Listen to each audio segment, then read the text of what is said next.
네, 청취자 여러분 안녕하십니까. 황 목사의 비밀의 제 시간입니다. 오늘도 옆에 황 목사님 나와 계십니다. 안녕하세요, 목사님. 안녕하세요. 오늘 목소리가 되게 헐리하십니다. 예, 목소리가 감기도 아닌데 목이 꽉 잠겼어요. 네. 아픈 거는 아니에요. 근데 목이 이렇게 잠겼네요. 예, 한 주에 3창 몇십 번 하신 분 같이. 옛날에 이런 목소리를 이제 거룩한 목소리라 그래서 부흥 강사들이 이 목소리 막 따라하고 그랬어요. 저도 이전에 어렸을 적에 기도원 올라가가지고 목소리 이렇게 안 쉬고 내려오면 안 된다고 해가지고 네. 막 고래고래 일부러 더 소리 질러서 예. 한 1박 2일, 2박 3일 동안에 목이 쉬어야 되니까. 그럼요. 그렇죠? 예. 그리고 일부러 진짜 옛날에 목사님들이 이렇게 만드시기도 하신 분들 계세요. 예, 이렇게 해야 이제 영권이라고 하나? 뭐 그런 게 있다 그래서. 네. 청취자 여러분들이 좀 이해하고 들어주셨으면 감사하겠네요. 네, 양해를 좀 부탁을 드리고요. 예. 네, 그래도 뭐 들어보신 분들은 또 매니아시들이라고 생각하고. 예. 네, 저희가 또 그렇게 진행하도록 하겠습니다. 사실 저희가 그 두 번째 시간이었나요? 그 에피소드.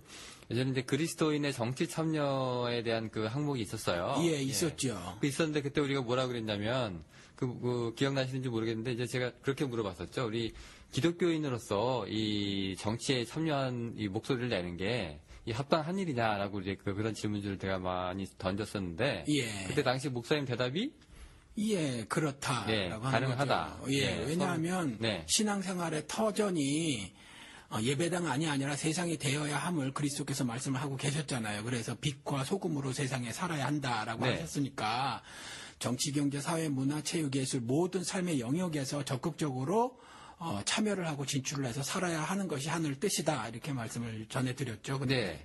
그렇게 이제 정리를 딱 해주셨네요.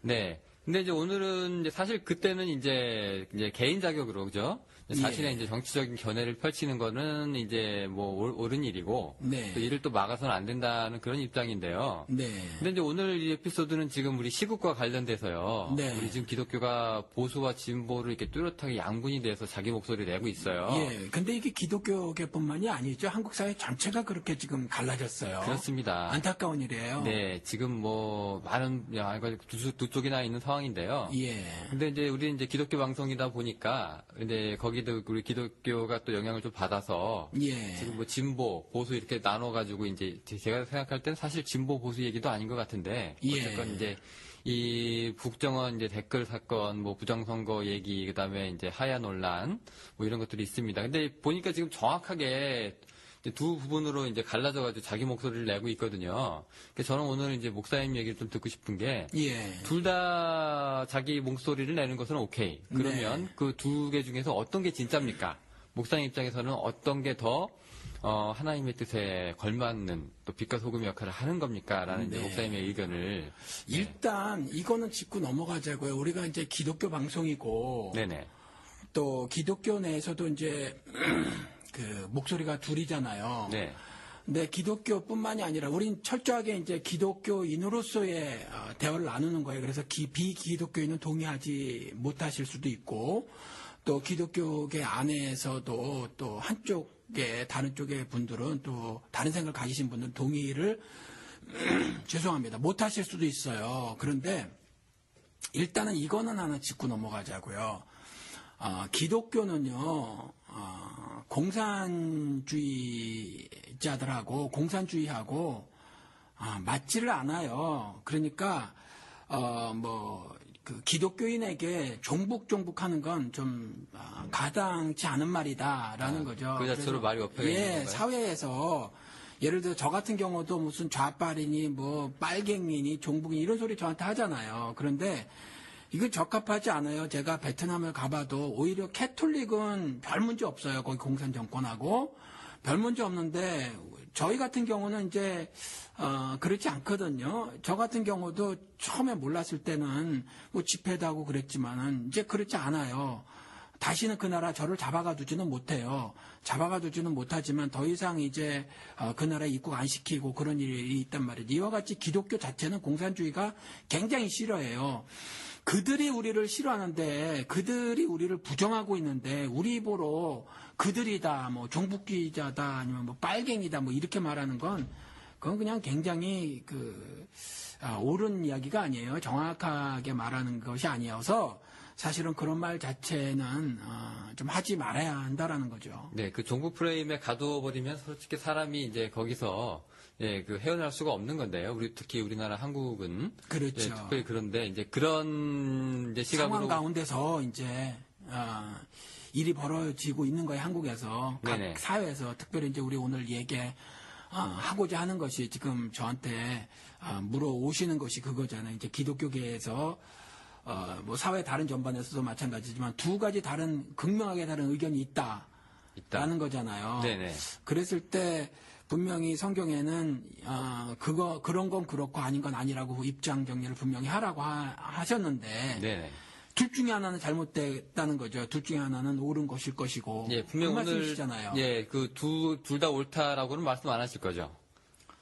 그렇죠. 둘 다 옳은 거는 결코 아니에요. 그래 지난번 에피소드는 둘 다 목소리 낼 수 있다. 근데 목소리는 낼 수 있어요. 그렇죠. 왜 목소리는 충분히 누구든지 낼 수 있어요. 왜냐하면 하나님도 어떤 그러니까 우리 지금 종북 프레임이라고 말한 것처럼 어떤 일정한 프레임을 가지고 사람들을 그것에 가둬놓고 하시지는 않았거든요. 그것이 뭐 하나님께서 하늘 뜻을 이 땅에 이루시는 그 부분에 있어서 그러니까 자신의 의를 드러내시는 그것이지 말 자체를 금하게 하거나 행동 자체를 제약하거나 뭐 그러신 건 아니니까 또 이러저러한 우리가 지금 거울을 보는 것 같이 밖에는 모르니까 희미하게 밖에는 그러니까 무슨 말이든지 할 수 있고요. 의견 표출을 할 수 있어야만 된다라는 거죠. 그것이 하나님 뜻이고 그러한 가운데 하나님 뜻을 조금 더 잘 알아갈 수 있다라는 거죠. 그것이 한 방법이 될 수 있어서 어떠한 의견이든지 말을 할 수 있습니다. 의견 표출할 수 있고 행동도 할 수 있죠. 네, 좋습니다. 그럼 예. 이제 각자의 이제 입장을 좀 짚어볼 텐데요. 예. 이제 다들 아시겠지만 이제 그렇게 긴 시간 할애할 것 같지는 않고요. 예. 일단 진보 우리 가톨릭부터 시작을 해보죠.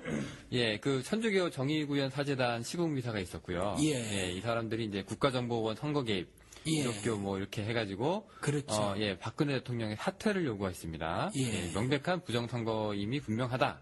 이제 인정할 수 없다 이런 거죠. 네. 그리고 나서 이제 개신교 쪽으로 넘어오게 되면은 이제 한신대 학생들로 이제 이루어진 이 사람들이 이제 박근혜 퇴진 촉구인데 이게 신학대로서는 처음 퇴진 구호가 이제 등장이 된 겁니다. 네. 이게 대통령 퇴진과 종북몰이 그만해라. 이거 한국 역사에서 이제 씻을 수 없는 이제 부정선거 이제 하지 마라. 이제 민주주의 훼손한 거, 이거 종북몰이 한 거, 이거 다 조장하지 마라. 이런 거고요. 네. 그리고 대표적인 한국의 보수 유단 우리 예장이죠. 네. 우리 장신대 학부 및 대학원생까지 시국 선언문을 발표했습니다. 이게 이제 국정원 조직적인 여론 조작이 밝혀졌으나 이제 정부는 침묵하고 있다. 네. 이제 박 대통령이 특이한 단어 썼습니다. 회개하라고. 네, 책임자 처벌하고. 그다음에 천주교 이 정의구현 사재단에 대한 수사 중단 요구하라. 여기까지가 이제 진보 측의 이제 입장입니다. 소위. 예, 소위 진보죠. 사실은 그들이 진보인가는 그렇습니다. 사실은 질문이 있어요. 근데 보수 쪽에서 그들을 진보로 몰아가고 또 진보라는 단어를 안 좋은 개념으로 좀 사용을 하고 있죠. 근데 예. 정확하게 사회학적으로 진보냐라고 물어봤을 때는 사실은 문제들이 많이 있어요. 네, 그렇습니다. 예. 이제 그게 이제 또 자칭 진보라고 치고요. 네. 이번에 또 이제 자칭 보수로 한번 넘어가 봅시다. 네. 보면은 이제 옛날에 김명혁 강변교회 원로 목사님 이렇게 말씀하셨었네요. 일단 대체적으로 국정원 대선개혁 의혹에 침묵하는 분위기입니다. 일반적으로. 예. 그래서 그러면서 이제 나랑 입장이 다르다고 상대방을 타도하려는 자세는 잘못되었다. 네. 이게 은근히 이제 사회 갈등하고 분열을 치유해야 하는 이 한국 기독교인의 자세가 아니다. 그러니까 이렇게 들고 일어나서 네. 이렇게 막 분란 일으키는 게 그렇게 좋은 모습 아니다. 네. 기독교인 본질의 모습은 아니다. 이렇게 얘기를 하고 있고요. 네. 조금 더 심한 사람들은 이제 한국 장로회 총연합회 이런 이제 단체들이 있어요. 네. 시국 미사는 네. 사회 혼란을 선동하는 거고, 네. 그다음에 박창신 원로 신부님 반국가적 망언에 분노 및 비판한다. 네. 예, 규탄하는 바이다. 이런 얘기가 막 들리고 있습니다. 예, 우리 방송에서 한번 말씀을 드렸는지 모르겠는데,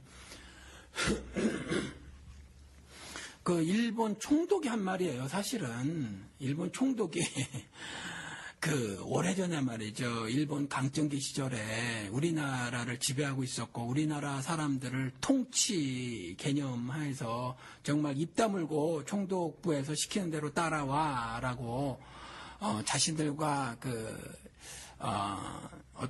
자신들이 정책을 세우고, 주로 정책이라는 것이 뭐 수탈 정책이라든가 압제 뭐 이런 것들인데, 거기에 대해서 불응하지 말고 따라오라고 말하기 위해서 혼란과 분열, 막 그때 사용했고요. 그거 이승만이 쓰고 박정희가 쓰고 지금 쓰는 거거든요. 역사가 되게 오래된 단어네요. 예, 그게 그대로 지금 한국 사회에서 통용이 된다는 거. 그들이 또 뭐 전부 기독교 신자예요? 그 굉장히 웃기는데, 그 예수님한테 가서 한번 말씀을 드려보라 그래서 예수님 자체가 그때 얼마나 혼란과 분열을 야기시켰는지 말이죠. 가는 곳곳마다 그분은 충돌을 벌이셨거든요. 뾰족해도 어떻게 그렇게 뾰족한 삶을 살다 가셨는지, 뭐 그런 정도였었다라는 거죠. 우리 뭐 대표적으로 아시지만 요한복음 2장에 그때의 절대 다수를 차지하고 있었던 유대인, 그리고 유대인 뭐 종교의 높은 사람들, 제사장을 비롯해서 서기관 뭐 이런 사람들 있잖아요. 이런 사람들하고 대충돌을 벌이셨단 말이죠. 혼란과 분열을 야기시켰고 실제로 혼란과 분열의 시대였다라는 거죠. 그렇지만 진리를 위해서, 그리고 절대 정의를 위해서, 하늘의 의를 위해서, 하늘 뜻을 이 땅에 이루시기 위해서 혼란과 분열보다 더 중요한 것을 성취하시기 위해서 그 일을 감행했는데, 뭐 정의 구현 사재단에서 그 신부님 맞죠? 네네. 예, 그분이 정말 있어서는 안 된, 뭐 2천 몇백만 건인데 시간이 없어서 뭐 122만 건인가요? 뭐 하여튼 200만 건인가? 네, 아무튼 뭐 그것만 수사하기로 했다, 조사하기로 했다. 생각을 해보세요. 2천 몇백만 건이라는 것이, 그리고 세상에 군대에서 무슨 사이버 사령부 같은 거 두고 말이죠. 뭐 경찰, 검찰, 선관위, 국정원, 뭐 군대 다 동원해서 이런 일이 벌어졌는데, 이러한 것들에 대해서 정치인이 아니고 하나님을 신앙한다고 하는 사람들이 이 불의를 보고 이것이 불의다라고 말하는 것이 어떻게 국가의 그 혼란과 분열을 야기한다, 이렇게 말을 할 수 있는지, 그것도 다른 사람이라면 모르겠어요. 그것이 독재자나 독재자 밑에서 그저 떡고물이나 뭐 요번에 이정현 내시 같이 홍보 수석이라고 하는 꼭 내시 같았어요. 뭐 이런 사람이라면 모를까. 어떻게 하나님을 신앙한다고 하는 사람들이 그런 말을 할 수 있는지 말이죠. 자, 그러면은 네. 그 종교는 제자리를 지켜라, 이거 아주 근본부터 잘못된 말입니까? 종교는 제자를 지켜라가 도대체 누구가 한 말이면 어떤 의미로 하는 말이죠? 그러니까 예를 들어서 이제 그 아까 말씀하셨던 일제 시대 때, 예. 그 이게 일제가 그렇게 이제 권고한 내용이기도 하지만, 네. 이 신앙인들 스스로 이제 뭐 사회적으로 그렇게 뛰어들지 않고 자기 자리를 지키는 그러니까 그런 그게 이제 본연의 모습이다. 연예인들한테 뭐 정치적인 말을 하지 말아라 하는 그렇죠, 것처럼, 그러니까 뭐 폴리테이너 이런 거, 예. 뭐 이런 거 되지 마라 이런 것처럼. 그러니까 기독교인들한테 니네들 평화, 예. 그다음에 희생, 예. 그다음에 이제 뭐 무저항, 예. 뭐 이런 거 있잖아요. 예. 그런 거 아주 굉장히 높은 가치로 예. 그게 빨갱이들이 그렇게 하는 건데, 제가 자꾸 베트남 얘기를 하는데, 베트남 선교를 해서 그래요. 근데 거기 가면 중국의 삼자교회 같은 교회가 있거든요. 그 정부가 허락해 준 교회인데, 헌법에는, 제가 거기 헌법을 봤어요. 한국말로 번역된 헌법을 봤는데, 헌법에는 그 종교의 자유가 미국이나 한국만큼 보장되어 있지는 않지만 그래도 보장이 되어 있어요. 보장이 되어 있는데, 거기 같은 경우는요, 절대로 그 건물 안에서의 그 활동만 인정을 해요. 건물 바깥에서의 활동은 하면 법적으로 저촉이 되고 경찰한테 끌려가거든요. 그럼 뭐 예배라든가 이런 것만 다 그 안에서만, 그러니까 전도 활동도 안 되고 그 안에서 하는 건 감시하에, 정부의 감시하에 혹은 참관하에 그것이 가능해요. 그 안에서 얼마든지 바이블 스타디를 해도 되고, 그러니까 성경 공부를 해도 되는데, 삼자교회 같은 거, 정부에서 인정한 거. 그런데 건물 바깥에서의 어떠한 그 종교 활동은 불허하거든요. 나오진 말하네요. 그렇죠. 그러니까 그건 빨갱이들이 하는 말이에요. 지금 이 말을 누가 했는지 모르지만 종교인이 했든지 아니면 정부에서 했든지 이건 빨갱이가 하는 말이라는 거죠. 그러니까 너희들은 그 자리에 죽치고 앉아 있어. 뭐 이 말이랑 똑같은 거잖아요. 그렇죠. 예, 이건 그럼 지금 이제 소위 말하는 그 보수라고 하는 사람들이 예. 이제 사회 분열을 야기 이렇게 목소리를 내는 것 자체가 예. 사회가 혼란스러움에 일조를 하는 거다. 예. 또 굉장히 지금 시대상으로 우리가 안정돼야 될 시기에 예. 국론이 분열시키면 안 되는 거다. 예. 이렇게 얘기하잖아요. 예. 그럼 이거는 제자리를 지키는 건지 아니면 그 반대인지. 그러니까 국론 분열이라는 거 도대체 국론이 뭔지 그것부터 한번 보자고요. 뭐가 국론인지. 네네. 그리고 그 국론은 누가 정했는지. 예를 들어서 우리 지금 신앙인들은 아마 다 아실 텐데 보네포라고 있잖아요. 네, 또 독일에. 예, 보네포가 물론 저는 개인적으로 그분의 신학하고 맞지는 않아요. 그런데 그분의 삶, 그분의 신앙은 정말 제가 존경하고 그분처럼 살고 싶다 이런 생각이 드는데 아시지만 독일 1차 대전을 일으킨 나라예요. 그런데 패전했잖아요. 그래서 망해버렸어요. 근데 10년도 안 돼서 그 독일을 다시 일으켰단 말이죠. 히틀러가 절대적인 공을 세웠어요. 그러니까 전쟁에 패전 국가로서 나라가 쑥대밭이 되는데 그걸 다시 일으켜서 2차 대전을 다시 일으킬 만큼의 강대국으로 올라섰단 말이죠. 굉장한 국가죠. 히틀러가 집권 초기에 국민적 지지를, 그러니까 국민들로부터 지지를 얼만큼 받았냐? 90% 이상을 받았다는 거죠. 역사상 대한민국에서도 그렇게 지지를 받은 사람이 없어요. 심지어 모세도 그만큼 지지를 못 받았거든요. 그런데 히틀러가 독일 국민의 90% 이상의 지지를 받았다는 거죠. 집권 초기에.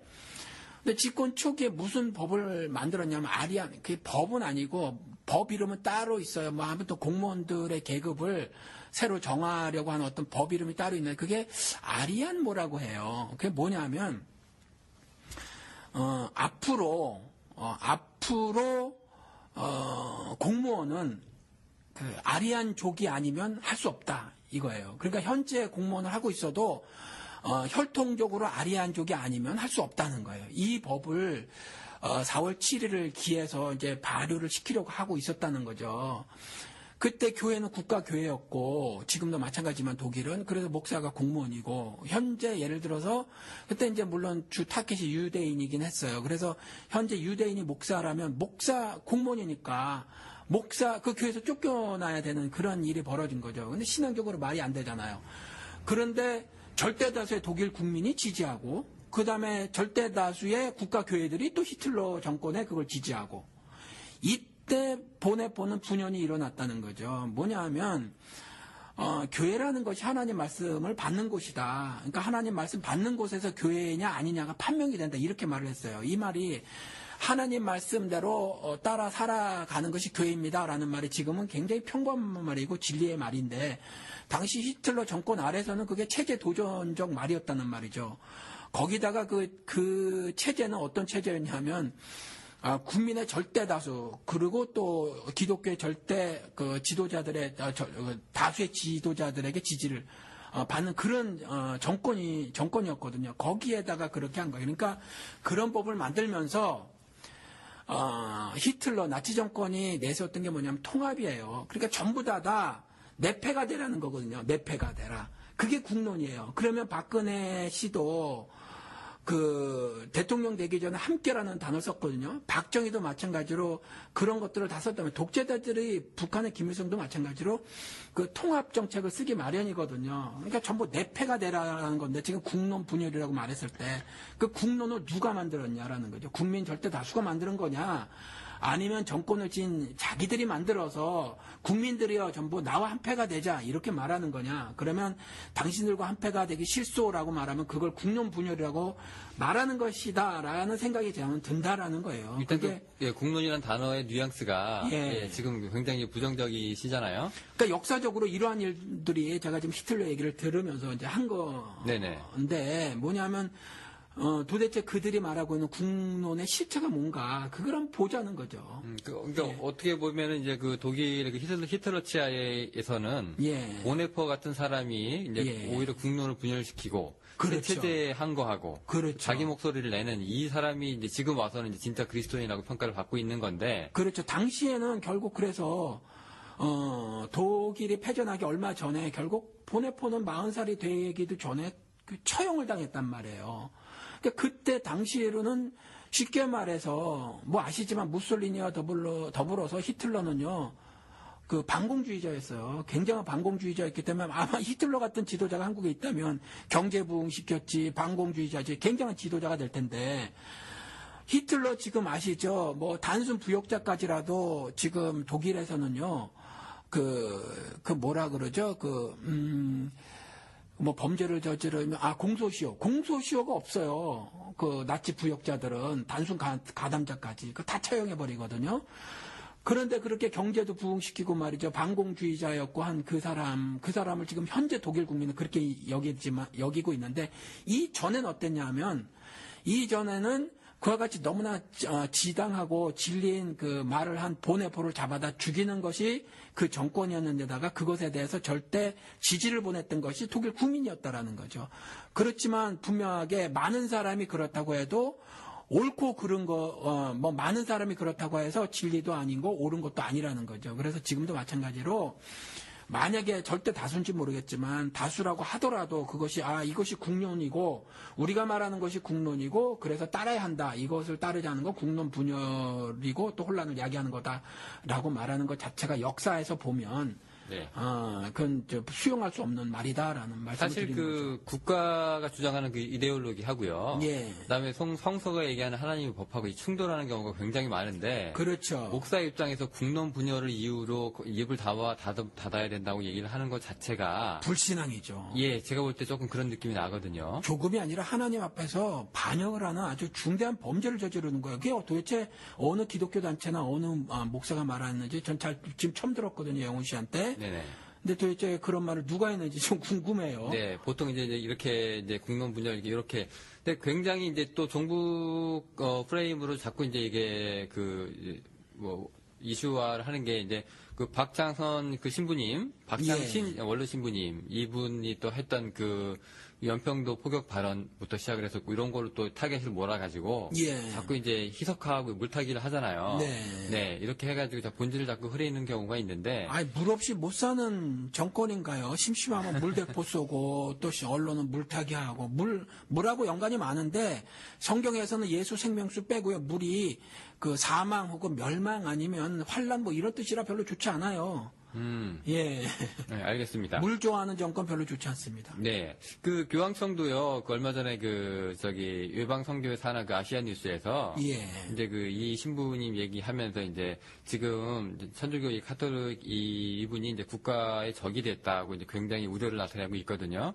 그렇게 발표를 했어요? 네네네. 교황청에서도 지금 예의주시하고 있는 건데, 예, 잘못하다가는 이제 박근혜 씨가 이제 교황청을 건드릴 수 있는 뭐 이런 사안이 되지 않을까 계속 이렇게 나가면. 예, 그러니까 교황청이 누구를 이 상황을 주시하는 겁니까? 아니면 그 신부님을 아직까지 주시하는 그러니까 거예요? 지금 이제 그 뉴스로만 얘기를 한 건데요. 예. 그 산하 아시아 뉴스라는 게 있는데. 예. 이제 이 박장신 신부님이 이제 박근혜 사태 촉구 미사 발언으로 이제 검찰 수사를 받게 되니까. 네. 이 점점 이제 요 상황을 예의주시 그렇죠. 그래서 이제 네. 국가의 적이 됐다. 지금 이제 굉장히 지금 안타깝게 보고 있는 상황인 것 같아요. 예. 자, 그런 상황에서 이제 천주교 쪽에서도 이제 보수적인 목소리가 조금 나오는 분위기도 좀 있는데요. 예. 예, 뭐 천주교 정의구현 사재단의 이 사람들이 갖고 있는 그 주장이나 이념을 좀 다시 한번 좀 검증해서 좀 뭐라고 좀 해달라 하고 이제 예. 교황청에다가 이제 뭐 서시는 보내기도 하고요. 예. 뭐 이런 분위기가 좀 있습니다. 자, 예. 이제 둘 중에 하나 이제 골라야 됩니다. 이제 우리는. 골라야죠. 네, 진보냐 보수냐. 이 진보 보수라고 얘기하지 말고요. 하지 맙시다. 네, 예. 뭐 종북이냐 아니냐 요 얘기도 필요 없고요. 예, 그것도. 지금 이제 부정 선거가 일어난 정황이 이제 확실히 밝혀졌고, 예. 네, 요거를 이제 두고 보냐 안 보냐. 그러니까 이렇게 하자고요. 옳으냐 그러냐 어느 것이 옳으냐 이렇게 해야지 어느 진영을 나누지 말자고요. 이 진영 네. 논리라는 것이 사실 한국 사회에서 없어져야 돼. 나라를 둘로 갈라버려요. 국민을 나누고 서로 적으로 만들어버리거든요. 네. 그러니까 이 진영 논리 같은 경우는 절대로 이게 그래도 기독교 방송인데 네네. 그리고 저는 목사고 말이죠. 그래서 이런 것들은 우리 아예 이런 식의 접근은 하지 말자고요. 네, 그 혹시 예. 그 청취자들께서 혹시 오해하시는 분들이 있을까봐 예. 제가 이제 한 가지만 여쭤볼게요. 양심적으로 예. 네, 목사님으로서 이제 양심적으로 네네. 자기가 원하는 후보가 이번에 대통령이 되지 않아서 네. 이제 그거 가지고 발끈해서 이제 꼬장을 부리시는 건 아니시죠? 이렇게 물어봐야 되나 어떻게? 네. 예, 아니요. 그 솔직하게 솔직한 게 좋죠. 네. 저는 개인적으로 좀 민주정권이 들어섰으면 좋겠다라는 생각에서 문재인 후보를 지지했지만 문재인 후보보다는 저는 또 다른 제3의 후보가 제 마음속으로는 네. 있었어요. 사실 문재인 후보는 개인적으로 봤었을 때 그 이전에 민주정권 두 번 있었잖아요. 김대중, 노무현 정권이 있었잖아요. 네. 그 두 분하고는 좀 다른 모습이 있어서 저는 그분을 사실은 내심 많이 지지를 하진 않았는데 대안이 없으니까 이제 할 수 없이 그분을 일단 지지를 그러면은 했죠. 새누리당 지지자는 아니신 걸로 결론을 우리가 낼 수 있겠는데 예, 만약에 아닙니다. 그러면 문재인 그 대통령 후보가 네. 대통령이 됐는데 나중에 봤더니 이제 이런 그 국정원이 들어가고 모디가 들어가고 해가지고 이제 국가적으로 이게 부정선거가 운영이 되었다. 예. 그러면 지금과 똑같은 목소리를 내실 수 있으신가? 당연하죠. 네. 저는 개인적으로 노무현 정권 같은 경우는 그분은 이제 그 국민의 공복으로 살았어요. 그러니까 공복이란 말이 뭐예요? 그냥 쉬운 말로 말하면 노비거든요. 노비. 그러니까 나라의 주인, 국가의 주인인 국민의 노비로 살다 갔다라는 거죠. 그 점 하나만 빼면은 정책적인 면이라든가 그분의 정치 스타일이라든가 뭐 모든 것들을 사실은 저는 거의 모든 것들을 좋아하지 않아요. 뭐 파병 문제도 있고 그런 거요? 그렇죠. 그런 것보다 더 제가 지금 그분이 한 것 중에서 가장 싫어하는 게 그 신자유주의를 한국 사회에 이식시킨 부분. 그러는 바람에 그 뒤에 그 이명박이 거의 그냥 날로 먹어버렸거든요. 한국의 모든 그 사회 간접 자본이라든가 그 밖에 경제 어떤 그 제도 뭐 이런 것들이 이미 다 세워져서 신자유주의 체제 아래에서 이렇게 많이 만들어져서 그야말로 한국 사회를 그냥 날로 먹어버렸어요. 이명박 정권이. 그러니까 그러한 그 단초를 제공한 것이 노무현 전 대통령이고 그다음에 그러한 것들을 할 수 있도록 제도를 만들어 놓고 심지어 한미 FTA 아무리 그쪽에서 사실은 그때 제일 처음에는 이러저러 했었다라고 말을 했어도 결국 그 노무현 정권에서 한 일이거든요. 그래서 처음에 모판을 깔았죠. 예, 그래서 사실은 그냥 공복으로서의 몸가짐, 행동 이것 하나 그걸 존중을 하고 있는 거지 사실은 정치인으로서 그럼 대통령으로서의 노무현을 절대로 전 지지를 하지 않습니다. 그러면 이제 어깨에 힘을 좀 뺀 거 말고는 그렇죠. 뭐 그닥 뭐 이러시는 거네요. 그거 말고 이제 예를 들어서 민주화 자유를 위한 정책들 뭐 국정원을 독립시키고 검찰을 개혁하려고 하고 이런 것들은 이제 물론 나중에 우리나라 전시작전권을 도로 갖다 바치듯이 정권에게 도로 갖다 바쳤지만 이들이 네. 이렇게 국정원 독립시키고 뭐 검찰 개혁하고 하는 그런 점들은 그런 시도들 그런 것들은 훌륭했다고 보아져요. 다만 이제 한국 사회가 그것을 받아들이고 수용해서 새로운 사회를 건설하기에 아직 그 어떤 기초가 세워지지 않아서였는지 잘은 모르겠지만 아무튼 제대로 되지 않았잖아요. 근데 아무튼 그러한 시도 자체는 훌륭하다고 봅니다. 그런데 상당히 많은 부분에서 그분이 한 그 행동들 가운데서 그런 어떤 도덕적인 면 빼고 저는 8할 이상의 굉장히 부정적인 시각을 갖고 있어요. 네, 이제 여기까지 이제 목사님 양심 선언이 있었고요. 네, 양심 선언. 네. 네. 이제 지금부터 하는 얘기는 이제 목사님의 정치적인 색깔과 무관하다는 거를 네. 청취자 여러분께서 그렇죠. 이제 알고 이제 들으시면 되겠습니다. 예. 어떻게 결론을 먼저 목사님 얘기를 하시고 가실래요? 아니면 성수 얘기를 쭉 하신 다음에 뭐 성수 얘기할 게 뭐가 있을까요? 뭐 어떤 결론이든 뭐든 이야기를 하죠. 무슨 결론이요? 예를 들어서 예. 나는 이렇게 생각한다라고 먼저 하시고 네. 이제 그 뒷받침에 대해서 이제 뭐 성서에 이런 얘기도 있고 이런 얘기도 있고 이렇게 가실까요? 아니면은 성서 예. 얘기를 먼저 해서 이렇게 이런 얘기 있으니까 우리가 언제 뭐 서론 본론 결론 있었어요. 그냥 물어보면 답하고 뭐 막 나갔잖아요. 그냥 네. 그렇게 가십시다. 네, 그럼 막 물어봅니다. 그러면. 예. 네. 이게 물론 이제 우리가 이제 이렇게 국론 분열 이 문제 해결했고요. 예. 이제 반공 문제 벗어났고요. 예. 이제 종북 플레임 이제 흐지부지 됐습니다. 예. 우리 이제 우리 얘기하면 되는데, 예. 이제 여기 기독교 방송에 이제 성서 얘기 남았어요. 예. 성서에요. 예.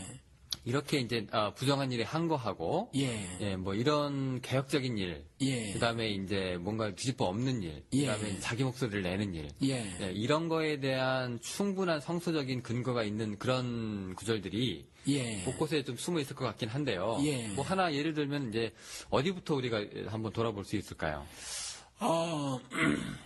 조금 전에 뒤집어 엎는 일이라고 말씀을 하셨는데, 네네. 지금 내려오라는 얘기니까. 예. 네. 이렇게 봐야 해요. 성경에서 어떤 특정 정권의 퇴진을, 어떤 특정 목적 때문에, 정치적 목적 때문에, 퇴진을 추진하고 왔던 이런 기록들이 없어요. 그러니까 성경을 보는 시각을 먼저 이렇게 가죠. 이야기가 좀 잠깐 길어질지도 모르겠는데, 성경이 무엇을 기록하고 있나를 보십시다. 그래서, 그 가운데서 현재 어떤 신앙인의 모습을 취하는 것이 성경 하나님 말씀이 성경에 비춰봐서 옳은 것인가 이렇게 따져 들어가 보십시다. 네, 이게 그렇게 나을 것 갈까요, 같아요. 그러면? 네, 예. 그럼 그렇게 갑시죠, 그러면. 그러면은 창세기를 봐야 하는데 창세기까지 갑니까? 예, 창세기부터 보십시다. 왜냐하면 이게 성경을 보는 시각이 어쩌면 좀 이제 처음 들어보시거나 생각하시는 분들도 계실지 모르겠어요. 창세기 1장이 물질세계 창조의 기록만은 아니다라는 거죠. 그래서 창세기 1장 2절에 가서 보면 땅이 형체 같고 이거는 혼돈하고 이런 말을 제가 킹제임스 그거로 제가 지금 말씀을 드리는 건데 땅이 형체 같고 공허하다 이렇게 기록을 하고 있어요. 그런데 하나님의 천지를 창조하시니라가 1절이거든요. 근데 2절에 땅은 형체 같고 공허하다 이렇게 되죠. 이게 이제 우리 번역인데 영어 번역은 어떻게 되어 있냐면 formless and empty라고 되어 있어요. 그러면 formless는 폼이 없다라는 말이거든요. 폼이 없는 거는 없어요. 어떤 형체가 없는 게 어디 있어요. 물질은 다 형체가 있지. 그러니까 이거는 또 하나 empty. 땅이 empty, 비었다. 이게 말이 되지 않거든요. 그러니까 이거는 어떤 수사다, 어떤 의미가 있는 말이다라고 이해를 해야 된다는 거죠. 그래서 이 부분은 이걸 물질 창조의 기사로 볼 것이 아니라 어떤 영적 메시지가 있는 것으로 봐야 한다는 거죠. 이어지는 구조를 계속 보면 더욱 분명한데 말이죠. 어두움이 또 우리 개혁 성경에서는 흑암이라고 되어 있는데 이 어두움이 기품의 표면 위에 있다 이렇게 되어 있거든요. 어두움이 기품의 표면 위에 있다. 그리고 또 하나 하나님의 영은 물들의 표면에서 거니시더라 이렇게 되어 있어요. 그러니까 여기서 물들의 표면 그다음에 기품의 표면 그랬으니까 이 물들과 기품은 사실 동의어예요. 같은 말이라는 거죠. 그런데 그 어두움이 그 물들의 표면, 기품의 표면이 물들의 표면 위에 어두움이 있고요. 그 위에 하나님의 영이 운행하시고 계신 거거든요. 거니시고 계신 거예요. 이 말이 뭐냐 하면 사람이 사는 세계가 이와 같을 것이라는 미리 말씀해 놓으신 거예요. 이 말씀이. 그러니까 선과 악이 있을 것이며 또 악은 선에 의해서 이렇게 지배를 당할 것이다 라는 말씀을 하고 계시는 거죠. 그래서 이 물은요 사망 혹은 멸망 혹은 환란 이런 것들을 성경에서는 말하고 있어요. 그래서 요한계시록에 가서 보면 12장쯤에 아들을 낳은 여자 즉 이스라엘을 말하고 있거든요. 신학자들은 그걸 교회라고 말하지만 전 이제 이스라엘이라고 보고 그 이스라엘을 그 옛뱀이 입을 벌려서 물을 토해내서 삼키려고 한다 이런 그 기록이 있어요. 여기서 나오는 그 물들도 그 의미라는 거죠. 그리고 또 이제 새하늘 새 땅이 창조될 때에 새하늘 새 땅이 이제 임하게 될 때에 그때에 어떤 기록이 있냐면 요한계시록에 가서 보면 더 이상 바다가 없고라는 장면이 있다는 거죠. 그러니까 이 바다는 더 이상 사망이 없는 그러니까 곡하는 것과 애통하는 것 눈물을 이런 거 없는 그걸 말하고 있는 거거든요. 그래서 더 이상 바다가 없음을 말하고 있어요. 그러니까 창세기 1장 2절에 바다가 있었던 것과 그것이 사람 사이는 역사고 그래서 그와 같은 하나님의 저주, 다시는 앞으로 이와 같은 물의 저주, 최종적 심판을 하지 않겠다라고 지구상에서 한번 보여줬던 물의 저주의 심판이 있었잖아요. 노아 홍수. 그렇죠. 거기서도 물이 그렇게 등장하고 베드로 같은 경우도 하필이면 예수님이 무리에 계셨단 말이죠. 그래서 주여 주시어든 나로 오라 하소서 그랬더니 베드로가 무리로 걸어가요. 그런데 의심해서 빠졌단 말이죠. 이와 같이 삶은 무리를 걷는 것 같은 거다라는 거죠. 그러니까 이와 같이 성경에서 말하고 있는 무리 그런 의미인데 창세기 1장에서 보면 이와 같이 4일째에 지금 일시와 연하는 나로는 이 태양빛이나 뭐 이런 걸 창조되기 이전에 어떤 영적 세계의 일들에 대한 예언 같은 걸 써놓고 있거든요. 그리고 이와 같은 예언이 구체적으로 이루어질 것, 이 예정이 반드시 확정적 미래로 벌어질 것이 요한계시록에 쓰여져 있는 거고 그 중간을 역사라고 하는 거예요. 자, 그러면 이제 여기까지 정리를 하면은 예. 창세기 1장의 기록은 이제 물질적인 창조 얘기뿐만이 아니라 예. 우리가 살고 있는 그 선악이 같이 이제 엉켜 돌아가는 예. 그 역사가 있는 그 사회의 얘기가 될 수가 있다. 그러니까 그것에 대한 하나님이 그 창세기 초반에 미리 이제 그렇게 말씀을 해놓으시고 그와 같은 일들이 벌어졌어요. 그것이 쭉 구약, 신약 쭉 기록이 된 거예요. 그걸 역사라고 하는 거고 이 역사가 마침표가 있을 때의 마지막 때의 기록이 요한계시록이라는 거죠. 그리고 이제 이 역사에 있는 동안에 흑암, 즉 어둠이 있고요. 그 다음에 그 어둠의 위를 거닐고 있는 성령이 계시다라는 거죠. 하나님의 영이 계시다라는 거죠. 이와 같은 일들, 이와 같은 충돌의 역사들이 있는데 현대도 마찬가지라는 거예요. 그래서 이와 같은 수많은 일이 역사 속에서 진행되어 나왔을 때 하나님이 계속해서 처음부터 요한계시록 나중에 그리스도께서 다시 오시기 전까지 계속해서 말씀하시는 것이 뭐냐면 돌이켜라라는 거죠. 이 돌이켜라라는 말이 뭐냐면 의를 선택해라라는 거예요. 하늘 뜻을 내가 이 땅에 임했을 때 너희들이 나를 따르라 이 말을 하는 거거든요. 그래서 절대적으로 그 역사에서 하나님의 말씀하시는 것은 뭐냐면 신자로서는 당연하게 그 의를 부여잡고 살아야 한다라는 거예요. 조금이라도 그 불의의 편에 서서는 안 된다라는 거예요. 그런데 지금 2천 몇백만 건의 국정원 동원, 그 다음에 군 사이버 사령부, 그 다음에 뭐 경찰 다 동원되고 검찰 동원되고 지금 뭐 양심 선언이 있기 전에는 선관위는 뭐 증거가 없어 말 못하지만 사실 선관위가 동원이 안 됐겠냔 말이에요. 당연히 선관위가 동원이 됐단 말이에요. 이와 같이 총체적 부정을 통한 정권 찬탈이라는 불의를 봤었을 때 당연히 기독교 신자들은 어떻게 해야 되느냐. 물론 정치인들은 정치 공학을 생각해서 이후에 파장을 고려하고 하면서 행동을 하겠지만 신앙인들은 당연히 그 이유를 생각하는 것이 아니라 지금 당장 목에 칼이 들어와도 불이냐 아니냐 하나님 말씀하신 것대로 역사는 이와 같이 진행될 것이고 이 역사에 대한 심판 하나님이 이렇게 저렇게 하실 것이고 그 이전에 최종적 심판하시기 전에 이와 같이 환란이나 그 밖에 많은 어떤 재앙들 혹은 징벌들을 통해서 이와 같은 일들을 벌이실 건데 이러한 역사 속의 삶을 살아가는 신자들이 어떤 태도를 취해야 할 것이냐는 자명하다라는 거예요. 그러면 이와 같은 불의를 봤었을 때 우리가 어떻게 해야 할까요? 그럼 애초부터 네. 그럼 창세기 때부터 이제 이미 그렇게 하나님께서 네. 그 악과의 그 다툼 네. 그런 것들을 이제 그 예견을 하셨고 네, 네. 이제 우리가 사는 이 역사가 네. 그러니까 악이랑 항상 이게 싸워서 네. 이제 이루어가는 그 역사의 장이기 때문에 예. 그러니까 우리가 그 악과 싸움에 이제 불의와 저항에서 뛰어들어가는 것 자체가 네. 그 창세기의 바로 의미고 예. 우리의 그 물질 창조에 또 의미가 거기 있고 뭐 이런 우리 그 자세를 갖고 있는 그런 의미가 있다는 얘기죠. 네. 근데 그런 의미면은 그러면은요. 예를 들어 그럼 이 요즘 목사님들이 이제 뭐 그렇게 해석을 하시는 분도 있고 안 하시는 분들도 있겠지만은 네. 일단 우리 그 교회가 자기 자리를 지키고 네. 이제 그 중립을 가져야 된다. 네. 뭐 이런 사람들 있잖아요. 네. 이쪽에서 진보 얘기하고 저쪽에서 보수 얘기하면 네. 이제 그 둘 교인들을 이제 진정시키는 게 목사의 이제 입장이다고 생각하시는 분들도 있거든요. 네. 그래가지고 이제 일로도 휩쓸리지 말고 절로도 휩쓸리지 말고 네. 여러분들 하나님만 모셔야 됩니다. 라고 하는 그런 분들이 있어요. 네. 이거 어떻게 보면 중립적 이거 되게 좋은 건데 이런 길도 인정이 되는 건가요? 아니면은 없어요. 이건 성경에서 그런 말을 하지 않아요. 성경은요. 양자택일입니까, 무조건? 예, 성경은 그 중간지대를 말하고 있지 않아요. 그러니까 그레이 에리어가 없죠. 회색 지대가 없어요. 없고 은혜 아니면 저주예요. 구원 아니면 심판이에요. 둘 중에 하나입니다. 의 아니면 불이고 오른편에 양 아니면 왼편에 염소예요. 딱 둘 중에 하나입니다. 그렇기 때문에 양당 간에 태기를 해야 해요. 그래서 뭐 우리 가끔 뭐 이런 말씀하시는 분들이 있어요. 좌로도 우로도 치우치지 마라. 성경이 그렇게 쓰여져 있다.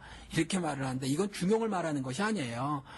이건 중용을 말하는 것이 아니라 예를 들어서 뭐 고지론을 말했던 사람 고지가 적인데 그러니까 하나님이 이스라엘 민족을 인도하실 때에 적이다 말하면 곁눈질하지 말고 옆길로 새지 말아라는 의미지 중용을 말하고 있는 것이 아니라는 거죠. 그리고 중도라는 거 있잖아요. 중도라는 것이 굉장히 웃기는 것이 뭐 나는 이 편도 수용해 저 편도 수용해 사실 그런 게 어디 있어요. 자기도 자기 나름대로의 분명한 생각이 있는 거지. 그래서 저는 뭐 나는 뭐 중도라고 하는 분들은 좀 속이 검었다고 보고요. 어느 쪽이든지 분명히 자기 색깔이 있음에도 감추면서 비겁한 겁니까? 비겁한 거죠, 사실은. 그러면서 적을 만들지 않으려고 하는 어떤 처세를 보이는 거지. 솔직한 모습이 아니라고 봐져요. 그래서 그렇고 역사적으로 보아도 사실은 이와 같이 우리 지금 기독교인의 정치 참여 때도 얘기를 했지만 우리 기독교계에서 진리처럼 행사하고 있는 그 정교 분리의 원칙이 있잖아요. 이게 사실은 정치적 타협이었다라는 거잖아요. 미국하고 유럽에서 조금 다른 모습을 보이긴 했지만 이것이 서로 정치적인 타협을 보여서 한 결정한 것들이지 이게 성경의 진리라든가 하나님이 그렇게 살아라고 말씀하신 적은 단 한 번도 없다라는 거죠.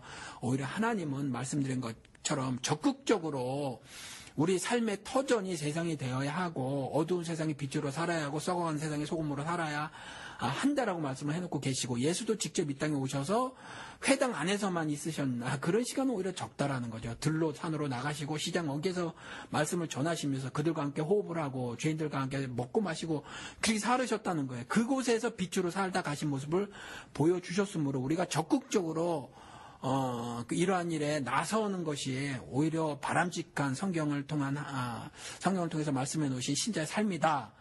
저는 이렇게 믿고 삽니다. 혹시 우리 신약에 가면은요. 예. 우리 세례 요한으로 잘 알려져 있는 지례 요한. 예. 네, 있잖아요. 그 요한이 그 당시에 지배자의 이제 부정이나 그다음에 잘못된 탈선을 보고 지적을 해가지고 목에 갇히고 막 그랬잖아요. 네. 예수께서 이제 그거 보시고서는 여자가 낳은 자 중에서 이제 요한보다 더 이제 승한 사람이 없다. 네. 라고 말씀하셨는데. 네. 그럼 이제 우리가 그런 요한 같은 삶을 그리스도인들은 이렇게 쭉 살아야 되는 건가요?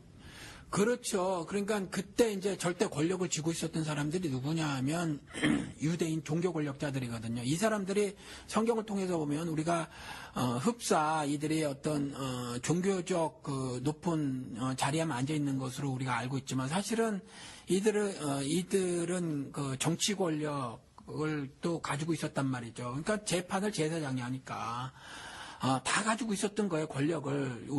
그때도 말씀을 드렸지만,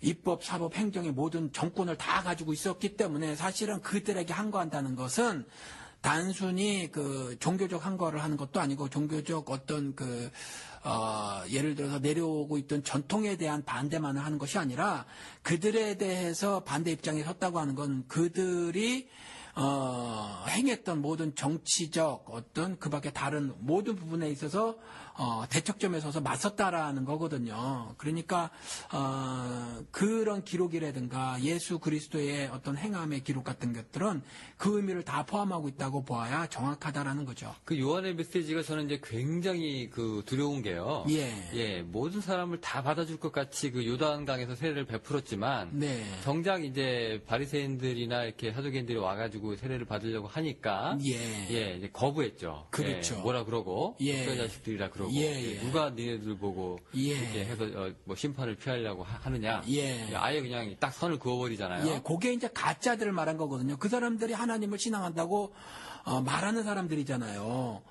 근데 하나님을 신앙한다고 하는 사람이지만 사실 하나님을 신앙하지 않는 사람들에 대한 말이거든요. 그러니까 지금 현대 교회에서도 마찬가지로 목사를 비롯한 나는 기독교인이야라고 말하는 사람들이 정의를 보고 눈을 감고 있거나 아니면 오히려 이번에 박창신 신부님 같은 분들이 이런 말을 했었을 때 탄압을 하려고 하는 기독교인들은 요한의 말이 바로 그들을 향한 말이라는 거예요. 네. 예. 근데 그 지금 문제가 되는 그 발언이요. 예. 이제 연평도 그때 포격 우리 받았을 때 예. 이제 이분이 본의 아니게 그런 말 한 것 같은데 네. 뭐 북한 입장에서도 뭐 이렇게 무슨 압박이 들어오면 폭탄을 이제 포탄을 쏠 수 있지 않느냐. 예. 뭐 이런 이제 뉘앙스로 말을 했거든요. 네. 네, 이걸 가지고 이제 지금 빌미가 돼가지고 이제 종북 발언이 나오기 시작을 했어요. 네. 그래서 이제 역풍으로 가고 있는데 네. 네, 요런 부분에 대해서는 어떻게 생각하세요? 그러니까 그것도 그냥 종북 몰이에요. 예를 들어서 뭐 한미 연합 군사 훈련이 서해에 있었단 말이죠. 그렇죠. 서해에 있었는데 6시간인가 8시간 동안 예를 들어서 백령도 인근에서 포를 쐈다는 거예요. 그러면 백령도 인근이면 백령도에서 평양하고 백령도에서 인천하고 하면 백령도에서 인천이 더 멀어요. 백령도에서 평양까지 120km밖에 안 된대요. 그럼 서울 천안거리도 안 되는 거거든요. 거기서 포를 6시간, 8시간 쏜 거예요. 그러니까 북한에서 계속해서 여자 아나운서 있잖아요. 김정일이랑 동갑이라는 그 여자 아나운서. 아주 열성적으로 목소리 내는 그 여자 아나운서를 통해서 경고를 3번이나 했어요. 쏘지 마라는 거죠. 쏘지 마. 그러면 우리도 참지 않을 거야. 근데 계속 쐈어요.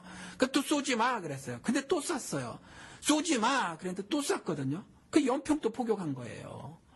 그러면 그 일을 왜 했느냐라는 거예요. 코앞에 가가지고 입장을 거꾸로 놓고 생각을 하시자고요. 북한하고 중국하고 인천 앞바다 120km 앞바다에 와서 인천을 향해서 포를 쏜다고 생각을 해봐요. 그럼 우리도 쏘지 말라 그럴 거 아니에요. 그렇죠. 그러니까 이와 같은 일을 벌였는데 그 박창신 신부님 그 전후 맥락 말씀하신 맥락을 보니까 그 말씀하신 거더라니까요. 보니까.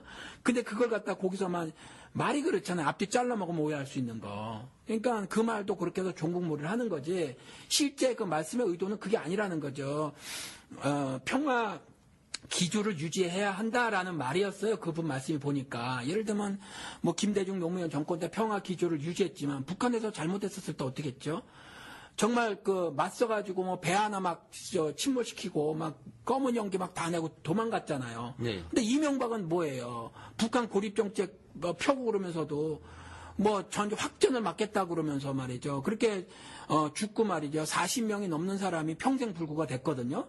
그래도 가만히 있었잖아요. 도대체 평화 기조를 유지하면서도 북의 단호한 모습을 보였던 그러한 행동들하고 그렇게 모질게 북한 인민들에 대해서 그렇게 모질게 대한 이 이명박 같은 경우 실제로 남한에 있는 국민이 실제로 죽임을 당하고 말이죠. 그다음에 40명이 넘는 사람이 영구 장애를 입게 됐는데 그곳에서 확전을 막겠다고 하면서 꼬리를 내려버렸단 말이죠. 그렇죠? 그러니까 도대체 무엇이 옳고 무엇이 그런가 이걸 좀 잘 전후사정을 살펴봐서 해야지 무조건 이런 종북 프레임에 가둬두고 신부라는 놈이 저런 말을 했대. 종북이고 빨갱이야. 이렇게 몰아가는 건 정말 좀 안타까워요. 한국이 이렇게까지 국민들이 국론이 갈라졌다는 마음이 안타까워요. 사실은 노무현 정부 때도요. 예. 일본에서 순시아민가를 파견했었죠. 다케시마 예. 독도에 오겠다고. 예. 그 당시 이제 노무현 대통령 발언이 예. 오면은 포격해서 전쟁 불사했어요. 예. 침몰시키고 나서 그다음에 거기 익사하기 전에 이제 구조자는 이제 구조를 해줘라. 네. 예, 그렇게 하고 이제 올 때 이제 유엔한테 이제 성명 내고 네. 니네는 참견하지 말라. 네. 아주 강경 입장으로 갔죠. 그렇죠. 근데도 불구하고 지금 빨갱이 소리를 들었죠. 예. 그게 굉장히. 근데 그 이후에 이명박은 일본 순시선이 군함 포함 순시선이 독도에 연 50배 출항하도록 그냥 뒀거든요. 두고 또 한일 간의 미략 같은 걸 하려다 국민적 저항에 부닥쳐가지고 못했지만은 군사 협정 같은 걸 맺으려고 했단 말이죠. 근데 아시다시피 그 군사 협정이라는 게 말이 좋아서 정보 교환이지 우리 건 다 털리는 거고 흡사 이런 거랑 똑같죠. 샹하이 자동차가 쌍용 자동차 사서 5천억에 사서 기술 정보 다 빼가고 그래서 격차가 10년 줄었다면서요. 샹하이 자동차가 그 기술을 빼가는 바람에 5천억에 나라 기술 다 팔아먹은 거잖아요. 그 몇 놈이. 그러니까 그런 거랑 똑같이 한국과 일본 간의 그 방위 조약 맺는 건 그런 일과 마찬가지인 거거든요. 유명한 지금은 곤란하다 기다려달라 했던 그렇죠. 그 발언 그런 건데 예. 지금 어떻게 보면은 자주국방 예. 이런 거를 지금 외치고 이렇게 전쟁 불사에서 열심히 포격소를 준비한 사람들한테는 종북몰이가 되고 예, 그렇지 않고 오히려 힘 한 번 못 쓰는 사람한테 이제 지금 안보를 맡기는 상황이 됐는데. 그렇죠. 어떻게 보면은 이게 누가 보수고 누가 진보인지, 아까 그래서 저희가 소위 진보, 소위 보수 이렇게 지금 말을 했잖아요. 그러니까 한국에는 진정한 보수, 진정한 진보가 없다 그런 말을 네. 해요. 근데 뭐가 진정한 보수고 뭐가 진정한 진보인지도 전 모르겠어요. 다만 이제 어떤 크게 두 진영으로 한국 사회가 나눠져 있고 이 나눠져 있음이 굉장히 슬픈 이야기다라는 거죠. 마음 네. 아픈 일이에요. 그렇습니다. 예. 성서 얘기로 다시 우리가 좀 돌아갈게요. 예. 우리 근데 아까 창세기부터 이제 아주 1장부터 이제 그 얘기 하셔가지고. 예. 이게 아주 굉장히 악과 대항한 그 정치 참여가 아주 역사적으로도 의미가 있는 거다. 예. 원래 그렇게 살도록 만들어진 거다라고 말씀을 하셨는데. 예. 이제 실제적으로 이제 우리 예언자들, 선지자들이라고 하죠. 네. 이 사람들의 메시지 이렇게 들어보면은. 예. 왜 우리 학교에서 우리 배웠지만은 그 예언자들이 이제 예언이라고 하는 게요. 예. 앞일 얘기하는 포어텔도 있고. 예. 현 사회에서 이제 직언을 하는 포스텔도 있고 막 그렇잖아요. 근데 그게 사실 동일한 거예요. 같은 거라고 예, 보시는 거예요? 동일한 겁니다. 네네. 그러면은 예. 자, 근본한 문제에 대해서 예. 자, 뭐 이스라엘이 우상 숭배하고 혼합 종교에 빠지고 그다음에 이거 모든 선지자들, 예언자들의 그 시대 상황을 다 우리 볼 필요는 없겠지만은 예. 이런 상황 이제 어두운 상황 속에서 이제 그 예언자들의 메시지가 막 쏟아져 냈잖아요. 예. 자, 지금 우리 시대에 이제 적용을 하면 우리가 어떻게 우리가 그걸 받아들이고 어떤 편에 서야 될지 좀 알 수 있을 것 같은데 말이죠. 예, 그러니까 다수라고 해서 옳은 건 아니에요. 우리 방송에서 한번 말씀을 드렸는지 모르지만, 엘리야 이야기가 가장 극명한 건데, 조금 전에 말씀드렸던 것처럼, 당시에 그 종교 권력자들은, 종교 권력만을 가지고 있는 것이 아니어서, 사실은, 그 절대 다수의 그 국민이라고 말을 할게요. 그 국민들의 삶의 모든 영역에 대한 힘을 쓸 수 있었거든요. 그랬을 때 그 전체 이스라엘이 말이죠. 악행을 저질렀어요. 하나님을 반역하고 즉 불의한 행동을 했는데 그때 지도자들이 그들의 절대적인 영향을 미쳤던 소위 말하는 능력 있는 주의 종들이 850명이나 됐었다라는 거죠. 능력 있는 주의 종들이. 그런데 여기에 그 정말로 미력한이라고 얘기해야 되나? 힘이 없는 한 그 지도자가 나섭니다. 이름하여 엘리야죠. 백이라고는 하나님밖에 없었고요. 그 다음에 사람들에게 지지라고는 전혀 받지 못했었어요. 그 앞에서 정말 의가 무엇인지 불의가 무엇인지를 말을 하려고 했었을 때 정말 그것이 증명되는 한 사건이 일어나는데 하늘에서 불이 내려오는 어떤 사건이 있거든요. 이것으로 인해서 어떤 것이 참이냐 어떤 것이 거짓이냐 여기서도 누가 참신이 하면서 참과 거짓에 대한 그 어떤 대결 구도가 보여지거든요. 이때 이제 엘리야가 주장한 것이 참으로 증거가 되져요. 그럼에도 불구하고 절대 다수의 이스라엘이 이 엘리야가 물어보죠. 이스라엘에게 자 누가 참신이냐, 누가 참이냐, 이런 질문에 다수의 이스라엘이 그냥 뭐뭐뭐뭐 거리더라라는 기록이 있거든요.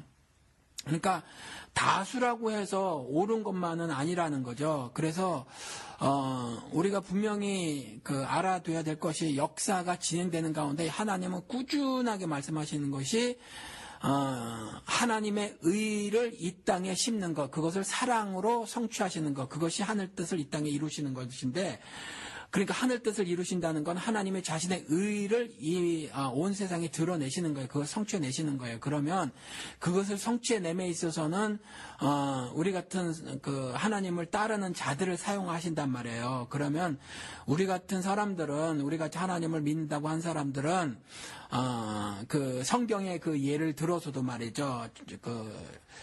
절대 다수가 내 편이 되느냐 안 되느냐 가지고 그래서 내가 한 말 가지고 그 이스라엘이 혼란에 겪어서 뭐뭐뭐 거리는 일 정말 판단할 수 없는 입장에 처하게 되는 일이 있더라고 할지라도 말이죠. 분명한 참이 무엇이냐 거짓이 무엇이냐에 대한 단언 입장을 가지고 그렇게 삶을 살아야 하지 않을까 그런 생각이 듭니다. 이사야 같은 경우에 보면은 예. 사람이 사회적 정의를 굉장히 이제 주장한 사람인데 예. 물론 이제 하나님께로 돌아오란 말과 동시에 예. 이제 헛된 재물 갖고 오지 말고 다 쓸데없는 것들이니까 예. 니네 악한 행실을 버리고 이제 예. 악한 일 그만해라. 예. 옳은 것을 이제 배워라. 정의를 찾아라. 뭐 이런 얘기 하거든요. 예.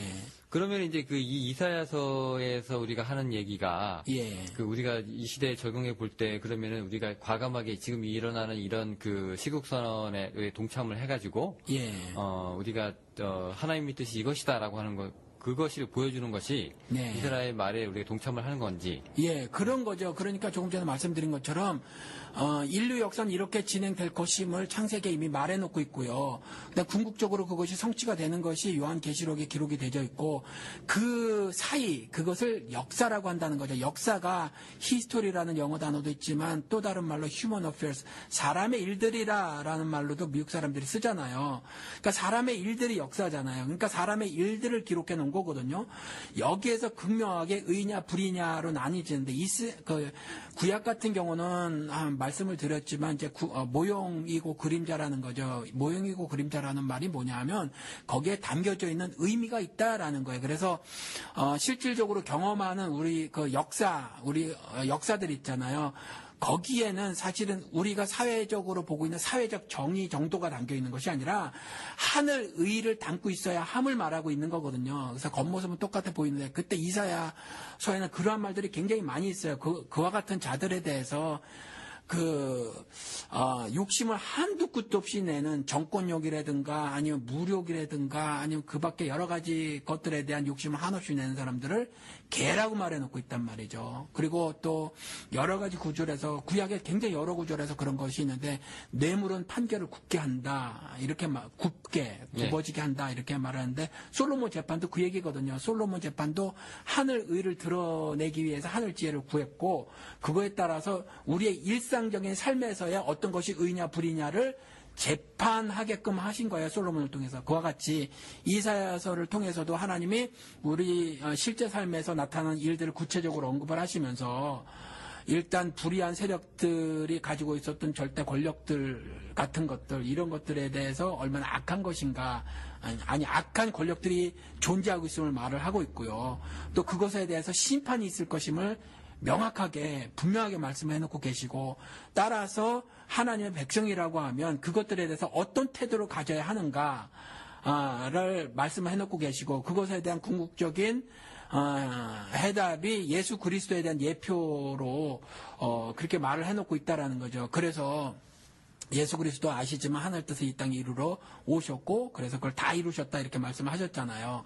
그러니까 이사야서에서도 우리가 실제로 경험하고 있는 사회 모든 그 분야의 삶에 대해서 하나하나 언급은 하고 있지만 뭉뚱그려서 그것을 다 말하고 있고요.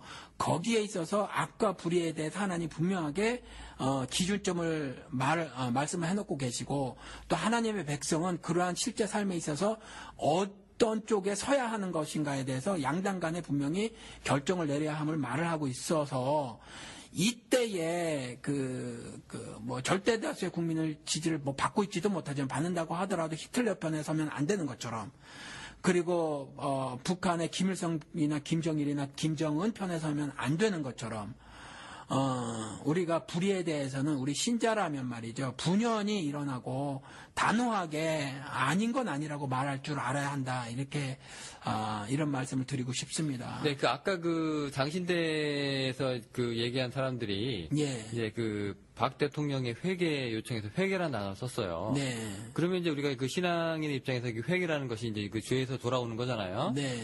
그러면은 이 박근혜 대통령이 회개를 해야 되면 어떻게 해야 되는 겁니까 도대체? 그냥 알았다 이제부터는 안 할게 하고 계속 그 자리를 유지하는 겁니까? 그거는 아니겠죠. 장신대 그래도 신앙인들이 한 말이니까. 근데 그 회개의 말을 반성으로 알아듣겠죠. 그러니까 장신대 사람들이 말하는 건 아마 좀 다른 모습이었을 텐데 그래도 반성이라도 좋아요. 반성이라도 해야 되는데 진짜 반성이라면 우리가 도덕적 반성이라고 치십시다. 성경적 회개가 아니라 도덕적 반성이라고 치십시다. 도덕적 반성이라고 하더라도 진짜로 도덕적 반성을 하는 거라면 당연히 자신이 불법으로 찬탈한 정권을 내어놓는 거, 그게 진짜 반성이죠. 아니면 우리 이명박이 그랬던 것처럼 나는 뒷산에 올라가, 그 북한산에 올라가서 그 사람들이 그 광화문에 모여서 그런 걸 보고 나는 촛불. 예, 촛불 때 난데 잘못을 되돌아봤다는 거 거짓말했잖아요. 이건 거짓말이죠. 그건 반성하지 않았던 거잖아요. 그렇기 때문에 지금은 그냥 진짜 반성이라는 걸 국민들에게 보여주려면 사퇴를 해야 해요. 사퇴하는 것이 맞다니까. 예, 그것만 반성하는 거예요. 그리고 전 개인적으로 말씀을 드리고 싶은 건 뭐냐면 아버지가 총 맞아 죽었잖아요. 이번에도 양승조라는 사람이 국회의원이 그 말을 했다는데 나쁜 뜻으로 말을 하려는 것이 아니에요, 결코. 저는 목사고 또 신앙인이고 하나님을 섬기는 사람이고 이 땅에 소망을 두는 것이 아니라 천국에 소망을 두는 사람이라 정말로 한치의 거짓이 없이 말씀을 드리는데 아버지가 총 맞아 죽었어요. 그리고 엄마도 총 맞아 죽었단 말이죠. 그런데 그들이 권력의 한복판에 있다가 그런 일을 당했는데 말이죠. 예를 들어서 그들의 죽음을 순교라고 말하는 사람이 없어요. 순교라고 말하는 사람이 없고 세계 모든 역사에서도 그가 그러니까 딕테이터, 즉 독재자, 학살자라고 세계 역사가 기록을 해놓고 있단 말이죠. 어느 언어로 말을 하던 거네. 그 박정희 이름을 치면 그렇게 나온단 말이에요. 근데 그 일을 반복해서 시작을 하고 있다라는 거죠. 그 일을 계속 아버지 엄마가 했던 일을 계속 하고 있어요. 그러니 참 끔찍한 삶을 살다가 갔거든요. 정말 외롭게 살다 갔어요. 근데 지금 옆에서 내시들은 많아가지고 말이죠. 그와 같은 정말 눈치 보기 이렇게 하고 있지만 얼마나 외롭고 또 정말 이전에 자기 아버지처럼 무슨 헌법 개정해서 평생을 해먹을 수 있는 것도 아닌데 이거 붙잡고 뭐 하자는 건지 모르겠어요. 그래서 지금이라도 말이죠. 사퇴를 한다면 한국 국민들은 굉장히 감정적이거든요. 다 네 말이 틀려도 봐줬다 하는 민족이거든요. 그렇기 때문에 착한 민족이죠. 그렇기 때문에 지금이라도 사퇴를 한다면 한국 사회가 그만큼 건강해지는 데에 아주 좋은 역사적 행동을 하는 것이고 또 본인의 삶을 위해서도 또 본인의 정신건강 또 행복을 위해서도 굉장히 좋은 일이에요. 그래서 지금이라도 사실은 사퇴를 해야 맞고요. 또 그 밑에 있는 정치인들이라든가 사회 지도자들이 한국 사회를 진영 논리로 양분시키는 일들 이것이 얼마나 매국적인 일인가를 좀 깨달았으면 좋겠고 여기에 말이죠. 기독교인들이 합세가 되줘서 그 성경에 분명히 경고하고 있어요. 땅에서 나온 짐승과 바다에서 나온 짐승으로. 그런데 이렇게 기독교인들이 들고 일어나서 말이죠. 나라를 둘러 가누고 서로 적으로 인식하게 만들고 하는 일에 앞장서는 이와 같은 악한 행동은 하지 말아야 될 것이라고 생각이 듭니다. 일단은 회개라는 것이 그 열매가 사퇴라는 열매로 나와야 이제 그 진위가 우리가 확실히 알 수가 있는 것이다라고 하는. 그 질문이었는데 제가 답을 그렇게 길게 했군요. 예. 그런 거고. 예. 네. 그리고 이제 그게 또 개인을 위해서도 좋다. 예. 그렇죠. 예. 그런 이제 동정적인 요소도 지금 담아서 말씀을 해주셨는데. 예. 그러면은 우리가 민주당이 그러면은 지금 이제 지금 겨우 한 명 지금 하야하라고 이제 외치고 있지 않습니까? 예. 그럼 이제 민주당은 지금 대선 불모까지도 이제 인정을 하지 않는 상황인데. 네. 그럼 민주당은 그럼 하나님의 뜻대로 그러면은 지금 가고 있는 건가요? 이거는? 저는 그분들도 아니라고 봐요. 그것도 아니고. 예. 그분들도 지금 행동이 굉장히 어떤 정치적인 이익과 불이익만 계산해서 행동하는 것으로 보이고 예를 들면 김무성이 그랬잖아요. 김무성이 노무현이 이랬거든요. 박근혜 씨도 아니고 노무현이 이랬어요. 그것도 개인적인 술자리라면 괜찮아요. 그런데 공식 석상에서 그랬거든요. 그리고 요번에 무슨 막 격앙돼서 눈물까지 보였다고 하는 이정현 홍보수석이 선대 공보단장으로 있었단 말이죠. 선거 당일날 문재인이 앞선다는 보고가 한쪽에서 있었나 봐요. 물론 김무성이 버스 가동을 몰랐나 보죠. 버스 가동에서 반드시 박근혜가 정권을 찬탈하게끔 시나리오가 이미 쓰여져 있는 건데 아마 이정현은 몰랐던 모양이에요. 그래가지고 그때 이미 문재인이 무슨 불법적으로 뭐 문자를 돌렸다는 등 그래서 문재인이 당선되면 대선 불복 운동을 전개해 나가야 된다는 등 우리 당은 뭐 이딴 소리를 했단 말이에요. 그래서 당연히 대선 불복이라는 말 또 인정할 수 없다는 말은 민주사회에서는 가능한 말이에요. 그러니까 미국에서도 있었고 그러니까 그 플로리다 같은 경우에는 그 정말 작은 한 부분이었는데도 그 부분을 다시 이렇게 하고 그랬단 말이죠. 조지 부시 때. 재검표? 예, 그러니까 이런 일들은 민주사회에서는 당연히 있을 수 있는 말인데 뭐 자기가 하면 뭐 로맨스고 남이 하면 종북이 돼버리는 거죠. 그래서 이거 갖고 격앙돼서 뭐 국기를 뭐 문란시키는 일이면 뭐 어쩌고저쩌고 이런 말을 했단 말이죠. 그래서 참 그래요. 네. 예. 그 우리 기독교에서 지금 우리 정의하고 그다음에 예. 이제 한편에 서는 거 예와 아니오 이제 이렇게 얘기하잖아요. 예. 근데 그런 거와 함께 또 사랑이란 가치가 또 굉장히 크지 않습니까? 네. 예. 근데 어떻게 보면 이 공의, 정의하고 이 사랑이란 단어 뉘앙스가 예. 어찌 보면 조금 이게 한쪽이 한쪽을 좀 희생시키는 예. 좀 조금 이렇게 다른 쪽을 좀 이제 희석시키는 의미를 예. 반감시키는 그런 게 있는데 예. 만약에 우리가 이제 정의와 사랑을 동시에 가지고 우리 이 시국을 평가하고 우리 박근혜 대통령을 평가하고 뭐 우리 기독교인의 그 열매를 이제 봐야 한다면 예. 사랑하면서 공의와 정의를 이루어야 되는데요. 예. 뭐가 맞는 것일까요? 그러면은 이게 성경적 이해가 절대적으로 필요한 말이에요. 그러니까 이건 우리는 기독교 방송이고 절대적으로 기독교인 시각에서 말을 하는 겁니다. 그래서 이런 말씀은 기독교인이 아니신 분은 좀 어떤 부분들은 꼭 지금 드리는 말씀 말고도 수용하지 못할 것들이 있을 수도 있어요. 그런데 하나님은 하늘 뜻을 이 땅에 이루시는데 그건 뭐냐 하면 하나님을 불순종해서 죄인이 된 그 사람들을 다시 그 불순종했던 그 죄를 없애주는 일이거든요. 그래서 다시 의에 이르게 하는 것. 즉 하나님은 이 땅에 의를 실천하시는 것이 하늘 뜻이에요. 그리고 그 하늘 뜻을 이 땅에 이루시는 거죠. 그리고 그 일을 예수 그리스도께서 완성을 하셨다고 하거든요. 그런데 하늘 뜻을 이루시는 방식을 어떻게 하셨냐 하면 로마서 5장 말씀대로 사랑을 확증하시고자 예수 그리스도는 보내셨다고 그래요. 그러니까 그 실천 방식은 뭐였냐면 사랑이라는 거죠. 그래서 하나님의 공의가 실천되는 거는요, 사랑으로 실천되져요. 그러니까 하나님의 공의는 사실 사랑과 동의어예요. 같은 색깔이라는 거죠. 다른 게 아니에요. 그러면 우리가 하나님의 뜻에 따라 하나님의 의를 실천해가면서 살 때 어떻게 해야 되는가? 그것이 대척점에서 있는 다른 두 개념인가? 공의와 사랑이. 아니라는 거죠. 우리도 예수 그리스도가 했던 것처럼 우리의 믿음의 선진들이 했던 것처럼 그와 같은 방식으로 하나님의 공의를 실천해 내가야 한다는 거죠. 그래서 저들이 짱돌을 들고 그다음에 또 무슨 물대포를 쏘고 또 뭐로 찍어내리고 총으로 쏴고 한다고 그래서 우리도 똑같이 하는 건 아니에요. 우리는 방식을 달리하는 거죠. 그렇게 해서 하나님의 뜻을 드러내고 공의를 실천하는 거죠. 네, 알겠습니다. 그러면은 지금 오늘 이미 분량이 좀 많이 지났는데요. 많이 지났습니까? 네네네. 오늘 평소보다 이렇게 저희가 좀 시국이다 보니까 관련된 이슈들이 좀 많아서 얘기를 좀 하다 보니까 이렇게 됐습니다. 그러면 우리가 제가 어렸을 때 결코 이해할 수 없었던 말이 그 사랑의 매였는데요. 네, 어떻게 때리면서 사랑을 얘기할 수 있을까? 뭐 이렇게도 생각하고 그랬는데 지금 이 공의와 사랑이 그런 면에서 지금 함께 이제 이루어질 수 있다. 사랑의 매가 좀 필요한 시점인가요? 그러면 아니요, 그러니까 사랑의 매가 어디 있어요? 그건 폭력이지. 전 그렇게 생각을 해요. 하나님이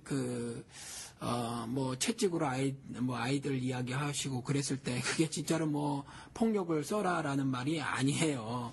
그러니까 예수 그리스도가 행하셨고 또 자신이 행하신 대로 내가 너희들을 세상에 보내노라 하셨으니까 말씀드린 것 같이 공의가 사랑으로 실천되는 거지 공의가 무력으로 실천되는 거 아니거든요. 그게 하나님 뜻이에요. 그러니까 우리가 그 점을 알고 말씀드린 것처럼 저들이 찍어내린다고 우리도 같이 찍어내리자 해서는 안 되고 예수 그리스도가 그리하셨던 것처럼 십자가에 달려 구체적으로 로마 정권의 손에 의해 살해되신 거거든요. 실질적으로 유대인이 죽였어도 그런데 그런 것처럼 저들이 찍으면 찍혀서 죽음으로 승리를 성취해내는 거지. 저들이 죽이려고 하는데 나도 맞짱 떠서 나도 뭐 저들이 뭐 500톤짜리 TNT를 만들면 난 1000톤짜리 핵폭탄을 만들 거야. 이건 하나님 방식이 아니라는 거죠. 그래서 군비 경쟁이라든가 지금 이스라엘을 무력으로 지금 이 얘기가 벗어나는데 그렇게 하는 건 절대 하나님 뜻이 아니므로 한반도 내에서도 여전히 동일하게 북한에 대한 것도 마찬가지고요. 한반도 내에서도 마찬가지로 어떤 특정한 이념 사상 이런 거 가지고 한쪽에 대한 무력 행사하는 건 옳지 않고요. 또 무력으로 어떤 폭력을 당하는 사람들이 하나님 백성이라고 하면요. 무력으로 대응할 것이 아니라는 거죠. 결코 차라리 죽음으로 그리스도의 그 하늘뜻 이룸에 동참하는 그런 모습이어야 한다. 이렇게 말씀을 드려야 할 것 같네요. 네, 알겠습니다. 사랑 예. 방식으로 이 공의를 실천해가는 그리스도인의 모습을 돼야 된다. 예. 네, 오늘 저희 준비한 건 여기까지입니다. 오늘 목사님 너무 감사드리고요. 예. 저희는 또 다음 시간에 다른 에피소드로 청취자 여러분들 만나 뵙도록 하겠습니다. 안녕히 계십시오. 예, 안녕히 계십시오.